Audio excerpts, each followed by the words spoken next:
You've probably lived through situations like this in your years playing and coaching, where you had a leading player return after an absence. I wonder is there something that comes to mind with times where you've lived through that and how it worked right away in terms of reintegrating them and how the team responded?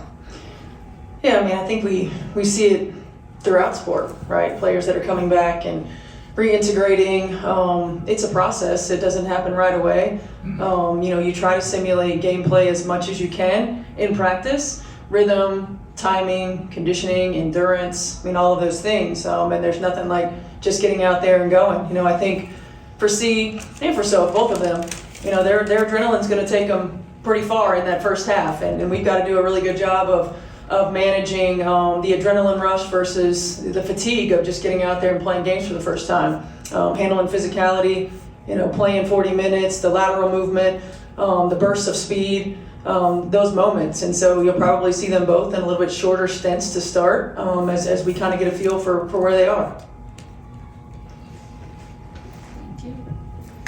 Caitlin just said she thought minutes restrictions were silly, and she, of course she does. She didn't want to return unless she was full to go. Yeah. Just what were those discussions like with a minutes restriction versus those shorter stints? There really weren't discussions. It was just asking questions to our training staff of, do we think that we need a minutes restriction? And they were adamantly, no, I don't think so. She's done the work that she needs to do to make sure that she's ready to go. I think the challenge for us as coaches and for Caitlin is just, how long do we go at one period of time? We don't want emotional or physical fatigue, early in the ball game. So just kind of gauging that by how she feels and how she looks, and and for us, and we're continuing to then build our positive progress. Steph, I know she wasn't out that long, but what do you think she gained, if you will, or learned from the time she was out? Felt like it was a long time. I think you see the game from a different perspective when you're on the sideline. We had her keeping track of some things for us on the offensive end, just to see different runs, so to speak. Like if we've gone 3 or 4 possessions, how do we make sure we execute and get a high quality shot? If they've gone 3 or 4 possessions, what do we like to run? What can we see? How can we slow it down? Learn to hit singles instead of always making home run plays. Seeing different views of shot selection, seeing different views of how to get your teammates in positions to be successful. And you really can't simulate that until it's taken away from you. And so I think getting opportunity to see it from the sideline, to listen to us coaches on the sideline and the things that we're reiterating, the messaging that we're talking about, and then being able to take that and apply it on the floor. The last time you played the Liberty, there was obviously a frustrating ending. What lessons can you take from that experience, and how can that be applied to this, even though I know obviously Liberty look a little different with 2 starters out? Yeah, I think certainly you take time and score situations, different versions of handling runs, offensively, defensively. Margin for error is small against a team like New York, and every play matters. Every time we send them to the free throw line matters. Every rebound matters. We can't afford to have empty possessions on the offensive end of the floor. You've got to play your A game, and so I think we continue to learn lessons from the first time we played them and from our last game against Atlanta. Every single day that we move forward. I think they're a different team. Certainly, we're going to be a different team having C and Sophie back on the floor.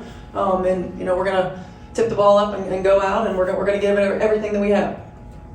You're just asked about what Caitlin might have learned when she was out. On the flip side of that, what can you kind of learn about the rest of your group when a player like that is out for a couple weeks? I think you learn about the resilience of a group. I think you learn about the flexibility of a group, adaptability of a group. No matter what, whether execution was really good or not, energy was always good. This is a resilient group. This is a group who's competitive. It's a group who balances one another out. It's a group who wants to continue to get better. We have great leadership. Not just from Caitlin, AB, and from Kelsey, but Sid Colson and Sophie and Lexi. Really collectively, they all know how to lead from different positions. And you often think about the leader being at the front, but you got to lead from the side. You got to lead from behind. And I think we have a great group in that locker room that knows how to do that. A lot's changed since the last time you played in New York. You guys have gone through a lot. Caitlin said it almost feels like kind of starting the season again today. Do you get that sense at all? I know you guys aren't completely whole with DB out, but do you kind of get that sense of like, all right, now we can kind of start to move forward as a whole again? I do. It's like you're starting again with, Sophie and Caitlin, 2 of our top 6 players who have been out for a minute. You're reintegrating them, and not just players that have been out, but Caitlin is a high usage player.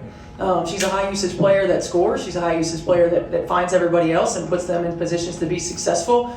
And you miss that on the floor. So it is like starting again, starting anew. I don't think that's necessarily a bad thing. I think we've seen throughout the course of seasons, in fact, even with the Pacers right in front of us, injury early, resilience, team chemistry, playing for one another, playing together, buying in on both ends of the floor and continuing to stay the course. I think that's good messaging for our team, and we've seen it, the blueprint right in front of our eyes. Coach, the Pacers have played 2 finals games over the last couple of days. 12 hours ago was, Game 4, and then I was looking around today, and the fans are waiting 3 hours before the game. Is there anything you've learned about this crowd, this city, through this kind of Pacers run, and then this whole, boost that you guys have given as well? Well, back in 2000, I was sitting in the stands when the Pacers were in the finals the last time, and that was the same year that we were getting the Indiana fever. Right, so me being someone who's grown up in this state, knowing how basketball crazed Indiana basketball fans are, I've lived through it in various stages. Obviously, this is a peak, and it's incredible to see the momentum of both teams, to see the momentum of this organization. And thinking back to when the Simon family purchased the Indiana Fever, and what the Simon family has done in terms of the support, being consistent, staying the course. They deserve this. This city deserves this. This state deserves this, and it's an incredible time to be a part of this franchise.